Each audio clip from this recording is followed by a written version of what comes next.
Assalamualaikum warahmatullahi wabarakatuh. Halo Sobat Sistem Informasi Akuntansi. Sebelumnya perkenalkan, kami dari kelompok 3 yang beranggotakan Hafiza Nur Aini, Anis Anugrah Wiguna, Febriantika, Septiana Rindika Putri, Tiara Amalia, dan Tia Ardila Arifin. Video ini dibuat untuk memenuhi salah satu tugas mata kuliah Praktikum Sistem Informasi Akuntansi yang diampu oleh Bapak Dr. Ahmad Fauzi SEMM. Di video ini akan menjelaskan tentang sistem informasi akuntansi utang yang berstudi kasus pada PT Hon Cuan Indonesia. Sebelum masuk ke studi kasusnya, kalian udah tahu belum apa sih sistem informasi akuntansi utang itu? Sistem informasi akuntansi utang adalah metode dan prosedur dalam pencatatan dan pelaporan informasi transaksi pembelian suatu barang atau jasa secara kredit dan harus dibayar dalam jangka waktu tertentu untuk nantinya dilaporkan pada perusahaan atau suatu organisasi bisnis. Lalu, apa pengertian dari utang? Berikut adalah pengertian utang menurut beberapa ahli. Yang pertama, IFRS Framework mendefinisikan kewajiban atau utang sebagai kewajiban saat ini yang akan diselesaikan melalui arus keluar sumber daya yang mengiringi manfaat ekonomi. Menurut Kusnadi, utang adalah kewajiban ekonomis yang diakui dan diukur berdasarkan prinsip akuntansi yang timbul dari transaksi di masa lalu untuk membayar uang atau memberikan harta lainnya dengan jalan melakukan jasa tertentu. Dalam FASAB dalam SVAC nomor 6, utang didefinisikan sebagai pengorbanan manfaat ekonomi masa mendatang yang mungkin timbul karena kewajiban sekarang suatu entitas untuk menyerahkan aktiva atau memberikan jasa kepada entitas lain di masa mendatang sebagai akibat transaksi masa lalu. Menurut IAI 1994, utang yaitu utang perusahaan masa kini yang timbul dari peristiwa masa lalu, penyelesaiannya diharapkan mengakibatkan arus keluar dari sumber daya perusahaan yang mengandung manfaat ekonomi. Kohler 1970 menyatakan bahwa utang adalah suatu jumlah yang harus dibayar dalam bentuk uang, barang, atau jasa. Khususnya utang yang memiliki kriteria sebagai berikut. Yang pertama, terjadi atau telah terjadi. Yang kedua, terjadi pada suatu saat tertentu di masa mendatang. Yang ketiga, terjadi karena tidak dilaksanakannya suatu tindakan di masa yang akan datang. Lalu apa saja yang mempengaruhi utang suatu perusahaan? Pertama, pembelian barang secara kredit.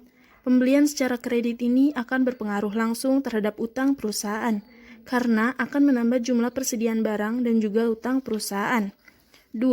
Sumber pendanaan eksternal. Apabila dana internal tidak mencukupi, maka perusahaan akan mencari pendanaan eksternal apabila hal ini terjadi, maka akan mempengaruhi penggunaan utang yang ada dalam perusahaan.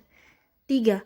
Pembayaran utang. Transaksi ini mempengaruhi nilai utang, dikarenakan utang pada perusahaan akan berkurang, sehingga dapat dicatat menjadi utang perusahaan berkurang dan juga kas akan berkurang. 4. Penjualan obligasi. Transaksi penjualan obligasi ini akan berpengaruh terhadap utang perusahaan, lebih spesifik pada bagian utang obligasi. Yuk, kita sedikit mengenal mengenai PT Hon Cuan Indonesia. Berikut adalah profil singkat PT Hon Cuan Indonesia, Surabaya Plan, cabang kota Surabaya. PT Hon Cuan Indonesia, Surabaya Plan merupakan perusahaan cabang di wilayah Surabaya dari Hon Cuan Enterprise Limited Company yang berasal dari Taiwan, di mana perusahaan ini bergerak di bidang jasa dan berdiri sejak tahun 1969. PT Hon Cuan Indonesia cabang Surabaya ini memiliki karyawan sekitar 157 karyawan. Perusahaan ini memiliki 2 pabrik produksi, yaitu beverage dan packaging. Beverage merupakan pabrik yang digunakan untuk memasak dan memproduksi isi dari minuman kemasan. Sedangkan packaging merupakan pabrik yang digunakan untuk memproduksi barang dalam bentuk plastik, diantaranya botol plastik, tutup botol, dan label. PT Honcuan Indonesia merupakan salah satu perusahaan jasa maklon yang memproduksi minuman kemasan berdasarkan pesanan. Beberapa produk minuman yang diproduksi oleh PT Honcuan Indonesia adalah teh Icitan, Yuzu, Fiesta Black Tea, dan sebagainya. Selain memproduksi teh, PT Honcuan Indonesia juga melayani pemesanan label minuman yang terkemuka di Indonesia, di antaranya Pocari Sweat, Teh Pucuk Harum, Aqueous, Kiranti, Icitan, Yuzu, dan sebagainya. Visi dan misi PT Honcuan Indonesia. Visi perusahaannya adalah menjadi supplier packaging dan jasa pembuatan minuman dalam kemasan yang terkemuka di Asia Tenggara. Misi perusahaannya adalah memaksimalkan kepentingan pelanggan dan pemegang saham dengan memfokuskan kebutuhan pelanggan, produk dan pasar, menyediakan layanan yang memuaskan, dan terus-menerus membuat produk yang lebih baik dalam rangka mencapai pertumbuhan yang berkelanjutan. Kebijakan internal di PT Honcuan Indonesia. Berikut ini merupakan kebijakan internal yang diterapkan pada PT Honcuan Indonesia. Yang pertama, surat jalan akan disetujui setelah dilakukan pengecekan atas barang yang datang, baik itu pengecekan harga barang dan kuantitas barang. Apabila harga barang mengalami perubahan lebih besar dari sebelumnya, maka harus meminta approval kembali. Tapi, jika lebih rendah tidak perlu meminta approval kembali. Proses tersebut merupakan tanggung jawab bagian gudang. Yang kedua, pembayaran utang hanya dapat dilakukan apabila dokumen yang diajukan telah lengkap, sesuai prosedur pembayaran utang yang telah ditetapkan pada PT Honcuan Indonesia. Dan dokumen-dokumen tersebut telah mendapatkan approve dari pihak-pihak yang telah ditentukan. Pembayaran utang dilakukan pada tanggal 5 atau tanggal 20, di mana jangka waktu dari pembayaran utang 15 hari sampai 30 hari. Proses ini dilakukan oleh Finance Department.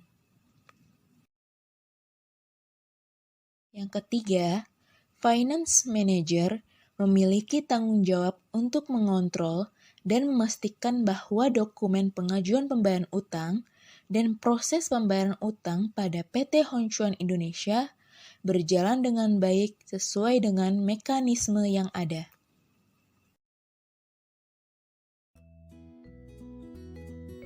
Siklus Sistem Informasi Akuntansi Utang pada PT Honcuan Indonesia. Siklus ini diawali dengan purchasing staff membuat purchase requisition untuk mengajukan barang yang akan dibeli dengan menyebutkan harga dan jumlahnya.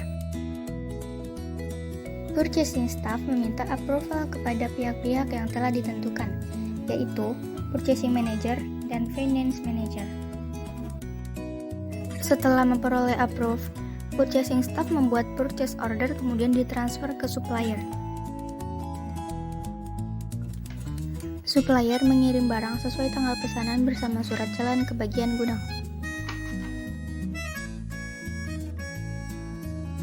Bagian gudang melakukan cek atas barang yang datang, baik itu cek harga dan kuantitas barang. Setelah sesuai, maka bagian gudang menyetujui surat jalan. Bagian gudang membuat good receipt untuk diserahkan ke purchasing staff. Purchasing staff melakukan pengajuan dokumen pembayaran utang ke Departemen Finance dan mencatatnya di dalam buku pengajuan. Dokumen yang diajukan meliputi voucher payment, purchase requisition approved, invoice, faktur pajak, surat jalan, purchase order approved, dan bank account information. Bagian account payable melakukan cek kelengkapan dokumen.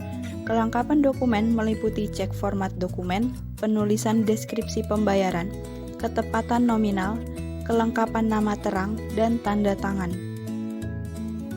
Jika dokumen yang diajukan ditolak, maka aplikan harus melakukan revisi dan pengajuan dokumen ulang.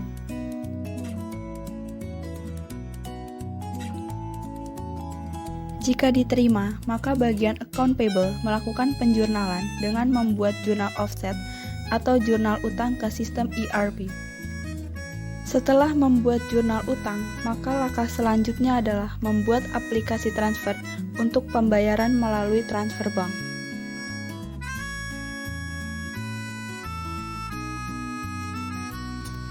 Finance Manager melakukan pengecekan dokumen, di mana jika terjadi kesalahan maka bagian account payable merevisi dokumen tersebut. Jika benar, maka Finance Manager akan menandatangani dokumen dan aplikasi transfer. Dokumen yang telah dicek dan ditandatangani diberikan ke bagian dokumen verification untuk pengecekan final dan pemberian kode. Dokumen tersebut di-scan dan dikirim ke Taiwan untuk mendapat verifikasi. Bagian dokumen verification melakukan cek dokumen yang telah mendapatkan approval, kemudian melaporkan ke bagian bank untuk pembayaran utang. Bagian Bank Cikarang akan mengirimkan daftar pembayaran ke Bank CTBC untuk diproses. Setelah diproses, perusahaan akan mendapat konfirmasi melalui email. Bagian payment atau bank menginput journal adjustment ke dalam sistem ERP. Filing dokumen berdasarkan tanggal dengan dua metode penyimpanan, yaitu berdasarkan bank dan berdasarkan utang. Bagian tax melakukan cek faktur pajak yang ada di VP pengajuan utang. Setelah tidak ada revisi, faktur pajak akan dikopi untuk dicatat dan dikirim ke Cikarang untuk dilaporkan sebagai PPN masukan.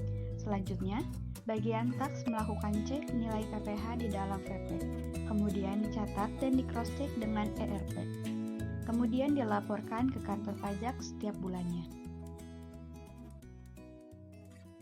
Berdasarkan siklus pembayaran utang yang telah dipaparkan sebelumnya, maka dapat diketahui dan diambil kesimpulan bahwa PT Honchuan Indonesia merupakan perusahaan yang sudah menggunakan sistem informasi akuntansi berbasis komputer dengan didukung sistem Enterprise Resource Planning atau ERP, sehingga dapat mengintegrasi berbagai sistem informasi di dalam perusahaan.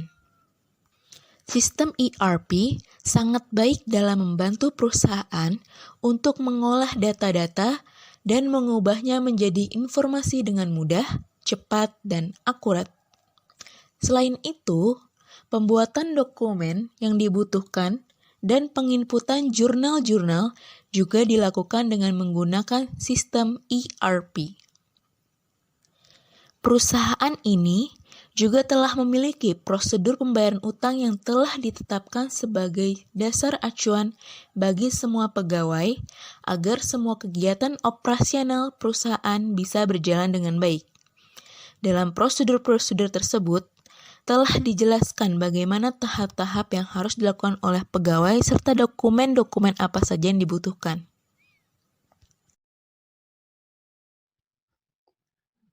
Lalu, dokumen apa saja sih yang digunakan oleh PT Honchuan dalam siklus pembayaran utang tersebut? Berikut penjelasannya. Yang pertama, ada Goods Received atau GR.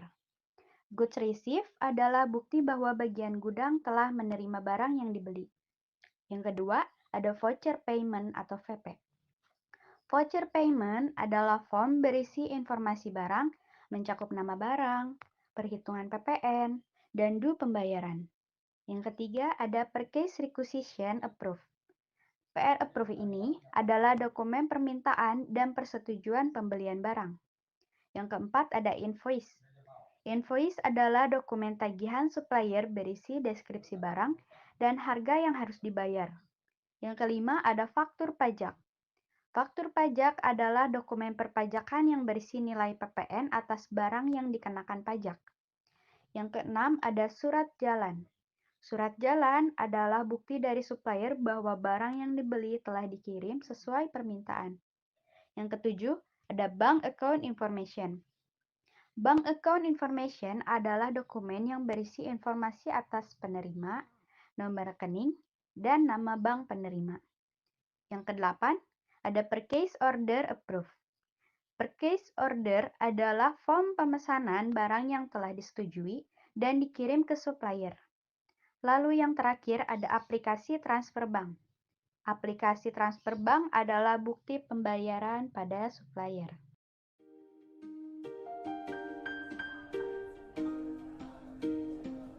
Sekian materi mengenai sistem informasi akuntansi dengan studi kasus pada PT Hon Cuan Indonesia. Terima kasih. Wassalamualaikum warahmatullahi wabarakatuh.